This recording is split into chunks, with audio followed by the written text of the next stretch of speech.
Chris Aquino ayaw nang magsalita tungkol sa mga isyung may kinalaman sa dating asawang si James Yap. Nang minsang tanungin ng TV host actress tungkol sa paghanga ng dating asawa sa kanya, ang tanging isinagot niya, Thank you. Excuse me.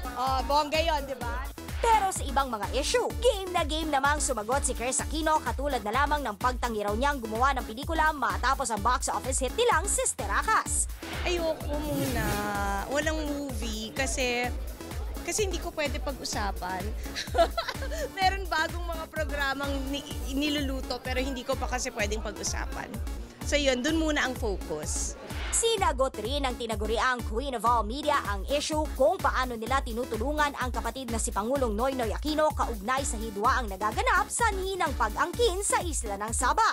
Alam mo kasi, ang strength niya as a leader is he doesn't show when he's harassed or when he's stressed kasi he has such a cool, collected personality na never niya kaming binurden as his family kasi pakiramdam namin na kayang-kaya niya.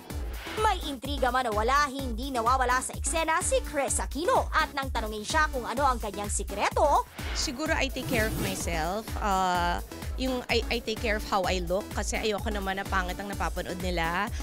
Ginejet ako ng buwangga sarili ko.